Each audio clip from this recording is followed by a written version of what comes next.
ছোট্ট একটি কুটিরে বাস করত অবলা নামের এক বুড়ি। আর সেই অবলা বুড়ির এক নাতনি ছিল, নাম তার আদরিনী। আদরিনী খুব ছোটবেলায় তার মাকে হারায়, তাই গায়ের ছোট বড় সবাই আদরিনীকে খুব ভালোবাসতো। আদরিনী, আরে ও আদরিনী, কি হয়েছে কি বুড়ি?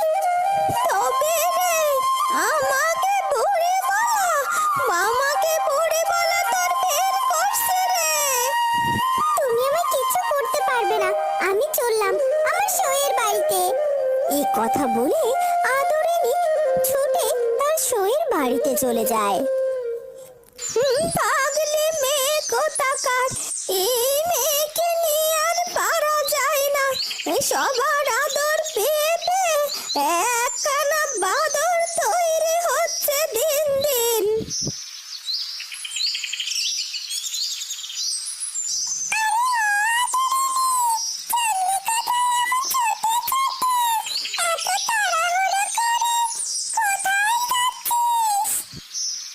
তেমন কোথাও নয় গো সুখ পাখি, আমি আমার সইয়ের বাড়ি যাচ্ছি।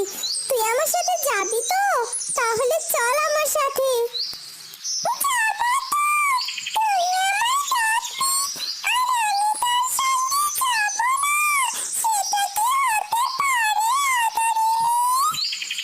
এরপর আদরিনী তার পোষা সুখ পাখিটাকে সাথে করে তার সইয়ের বাড়িতে রওনা দেয়। তোকে বাড়ি খুঁজে খুঁজে না পেয়ে আমি এখানে চলে এলাম। এই দেখ কি এনেছি আমি তোর জন্য। একিরে সই, তুই কাঁদছিস কেন? মা আমায় মেরেছে আর বলেছে আমি যেন ওর বাড়িতে না যাই। ও তাই? শুধু শুধু তোর মারিনি তো তোকে কাকিমা, তুই আমার সই, তাই আমি তোকে ভালো করেই চিনি। নিশ্চয় তুই কিছু একটা পাকামো করতে গিয়ে ধরা খেয়েছিস, তাই না? শোন, তোকে বলছি আমি, আমার সব খুলে বল, তারপর দেখছি তোকে তোর বাড়িতে পাঠানোর ব্যবস্থা কিছু করতে পারি কিনা। আমি আমার মায়ের বানিয়ে রাখা আচার চুরি করে খেয়ে ফেলেছি, যেটা মা বাবার জন্য তুলে রেখেছিল। ও এই ব্যাপার, তবে তোকে কাকিমা তো মারবে বল। ওখানে আমি থাকলে না, আরো দু চারটে মার পড়তো তোর শরীরে। শোন, আর আচার চুরি করে খাবি না, বুঝেছিস তো? ঠিক আছে সই, চল এবার আমরা একটু কোথা থেকে ঘুরে আসি। হ্যাঁ চল চল। এভাবে পাড়ায় পাড়ায় ঘুরে সারাটা দিন পেরিয়ে যায় আদরিনীর। আর রাত হলে সে ঠিক তার বুড়ি ঠাম্মার কাছে ফিরে যায়। ঠাম্মা হয়তো এতক্ষণ নিশ্চয়ই ঘুমিয়ে পড়েছে। ঠাম্মা যদি জানতে পারে আমি এত রাতে বাড়িতে ফিরছি, তাহলে হয়তো আমাকে বাড়িতে ঢুকতেই দেবে না। আমি বরং চুপি চুপি ঘরের ভেতরে ঢুকে পড়ি। কে রে? আদরিনী, এই এত করে বাড়িতে ফেরার সময় হয়েছে তোর? দাঁড়া, ওখানে দাঁড়া বলছি, এক পাওয়ার বাড়ির দিকে এগোবি না তুই। কেন এগোবো না শুনি? এটা কি তোমার একার বাড়ি নাকি? এটা তো আমারও বাড়ি। মুখে মুখে বড্ড কই ফুটেছে তোর, তাই না রে? ঠিক আছে, বাড়িতে ঢুকলেও রাতের খাবার তুই পাবি না, বুঝলি তো? সে না হয় তুমি আমায় খেতে নাই দিলে, কিন্তু তুমি খেয়েছো তো ঠাম্মা? আমি তো জানি আমি বাড়ি না ফেরা পর্যন্ত তুমি খাবার মুখেই তোলো না। তুই যখন বুঝিস, তাহলে এত রাত করে কেন বাড়িতে ফিরিস বলতো? তুই কি বুঝিস না তোর চিন্তায় চিন্তায় আমার যে দিন রাত পেরিয়ে যায়? বুঝি বুঝি, আমি সব বুঝি ঠাম্মা। এবার চলো তো, এত কথা না বাড়িয়ে ঘরে চলো। খেয়ে দিয়ে দুই বুড়ি নাতনিতে মিলে ঘুমাবো, চলো। এরপর তারা দুজনেই ঘরের ভেতরে চলে যায়। এইভাবে সুখে দুঃখে আদরিনীর দিন কাটতে থাকে। হঠাৎ একদিন সকালে উঠে আদরিনী দেখতে পায় যে তার পোষা সুখ পাখিটি মারা গেছে। এটা কি করে হয়ে গেল ঠাম্মা? আমার সুখ পাখি এভাবে আমাকে একা ফেলে চলে গেল কেন? ও তো আমার সব সময় সঙ্গী ছিল।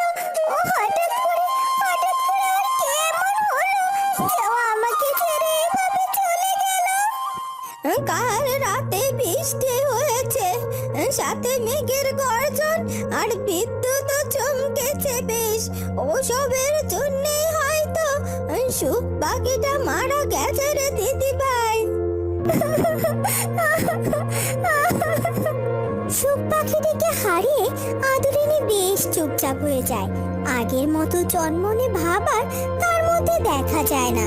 এদিকে আবার মাঝে মধ্যে আদরিনী দু চারটে বিয়ের প্রস্তাব আসতেই থাকে। গায়ের সবাই আদরিনীকে খুব ভালোবাসতো বলে যেমন তেমন জায়গায় কেউ আদরিনীকে বিয়ে দিতে চাইতো না।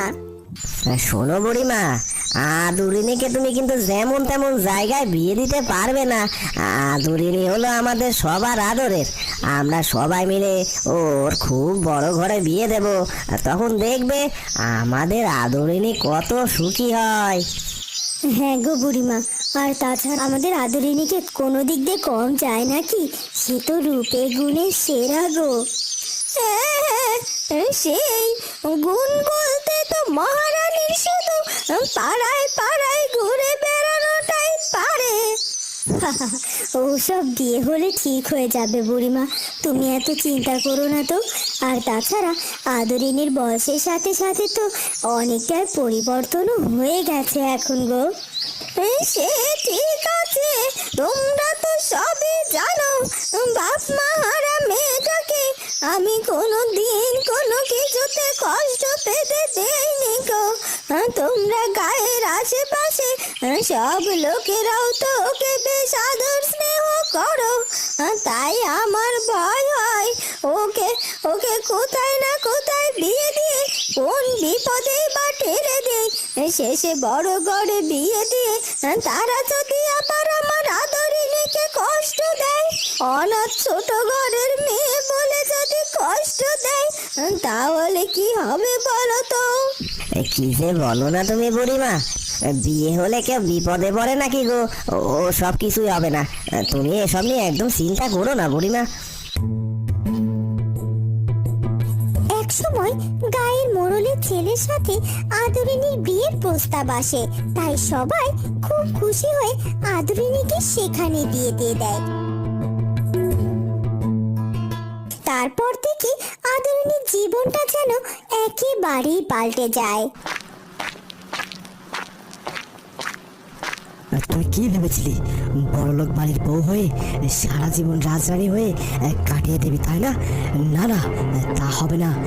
তুই হলে ছোট ঘরের মেয়ে, তোর কাজই হলো আমাদের মতো বড় বাড়ির লোকদের হাত পা টেপা। তুমি আমার সাথে এভাবে কথা কেন বলছো?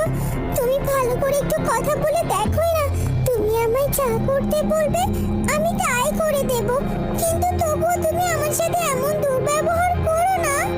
তোর মতো ফকিন্নি ঘরের মেয়ের সাথে কিনা আমায় ভালো করে কথা বলতে হবে। আমার বাবাকে যে কোন ভীমরতিতে ধরেছিল যে সে এমন অনাথ ভিখিরি বাড়ির মেয়েকে আমার জন্য পছন্দ করেছিলেন। তুমি আমায় আর যাই বলো না কেন, আমি তোমার কাছে হাত জোর করে অনুরোধ করছি, অনাথ অভাগী বলে আমাকে খোটা দিও না। চুপ, আর একটা মুখে মুখে কথা বলবি না তুই। যা, অনেকগুলো কাপড় নোংরা হয়ে আছে, সেগুলো কেচে ধুয়ে রোদে শুকিয়ে দিবি, তারপর ঘরে এসে আমার হাত পা টিপে দিবি। এরপর আদরিনী চুপচাপ চোখে জল ফেলতে ফেলতে ঘর থেকে বেরিয়ে যায়। সবার আদরের মেয়ে আদরিনীকে বিয়ের পর এভাবেই স্বামী নির্যাতনের শিকার হতে হয়। দিনের পর দিন সেই নির্যাতনের মাত্রা যেন আরো বেড়ে যেতে থাকে। হে বিধাতা, তুমি আমায় কোন পাপের শাস্তি দিচ্ছ?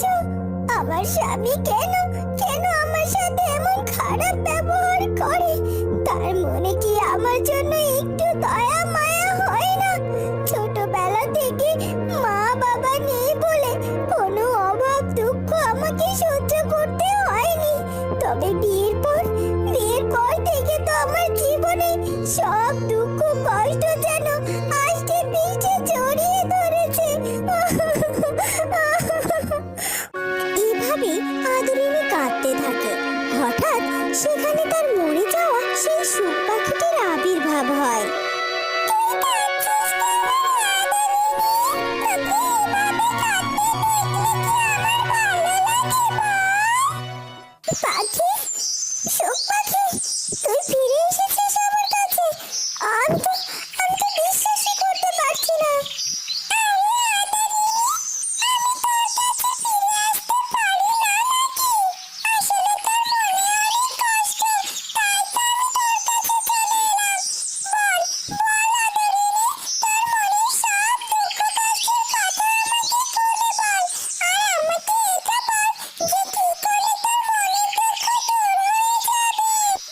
এরপর আদরিনী কাঁদতে কাঁদতে তার সুখ পাখির কাছে তার মনের সব কথা খুলে বলে।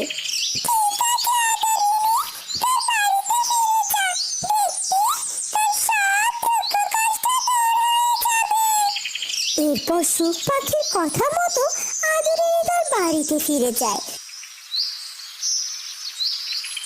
পরদিন সকালে হঠাৎ আদরিনীর স্বামী রাকেশের এমন রোগ হয় যে সে বিছানা থেকে আর উঠতেই পারে না। অনেক বৌদ্ধ কবিরাজ এসেও সে রোগের কোনো চিকিৎসাও করতে পারে না। বোমা, আমার ছেলেটারে কি রোগ হয়ে গেল? সকল বৌদ্ধ কবিরাজ ওকে দেখে দেখে ফিরে গেল। তাহলে তাহলে কি আমার ছেলেটা এভাবে বিনা চিকিৎসায় মারা যাবে? বলো তো বোমা। না না বাবা, এসব অলক্ষণের কথা আপনি মুখে বাড়বেন না। আপনার ছেলের কিচ্ছুটি হবে না, আমি ওর কিছু হতে দেবো না। যত বড় রোগী হোক না কেন, ওকে ওকে আমি যথাসাধ্য সেবা করে সুস্থ করে তুলবো। এরপর থেকে আদরিনী দিন রাত তার অসুস্থ স্বামীর সেবা করতে থাকে। বেশ অনেকদিন এভাবে কেটে যাওয়ার পরও আদরিনীর স্বামীর সুস্থতার কোনো লক্ষণই দেখা যায় না।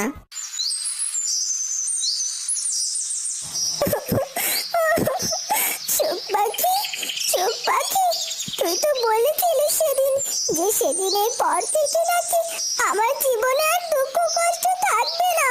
তাহলে তাহলে আমার স্বামীর এমন রোগ কেন হলো? আমার জীবনে তো সেদিনের পর থেকে আরো বেশি কষ্ট দুঃখ নেমে এলো রে সুখ পাখি। তুই তুই আমার কি বর দিলি? বল বল কি বর দিলি? আদরিনী এই কথা বলতে না বলতেই সেখানে তার সেই সুখ পাখিটি এসে আবার হাজির হয়।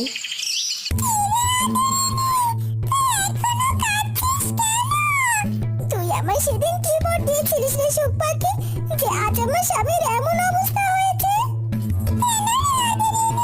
তুই কি তোর স্বামীর এমন অবস্থায় সুখী নস?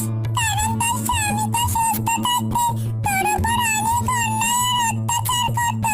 তাই আমি তোকে এমন বর দিয়েছি যে সে যেন তোদের কিছুতে না বলতে পারে, অন্যায় অত্যাচার না করতে পারে, তোর গায়ে হাতও তুলতে না পারে। না না সুখ পাখি, এমন বর আমি চাই না যে বরে আমার স্বামীকে কষ্ট পেতে হয়। তুই এক্ষুনি আমার স্বামীকে সুস্থ করে দে। আমার স্বামী যদি সুস্থ থাকে এটাই আমার বড় সুখ। সে আমার যতই নির্যাতন করুক না কেন, সে যে আমার স্বামী। আমি চাই সে যেন সব সময় সুস্থ থাকে। ঠিক আছে রে, আমি তোর স্বামীকে সুস্থ করে দেব। তবে তুই যদি তোর স্বামীর কারণে আবার কষ্ট পাস তাহলে সেদিন হয়তো তোর কথাতেও তোর স্বামীকে আর বাঁচাতে পারবি না তুই। এই কথা বলে সুখ পাখি সেখান থেকে চলে যায়। এরপর আদরিনীর স্বামী সুস্থ হয়ে যায়।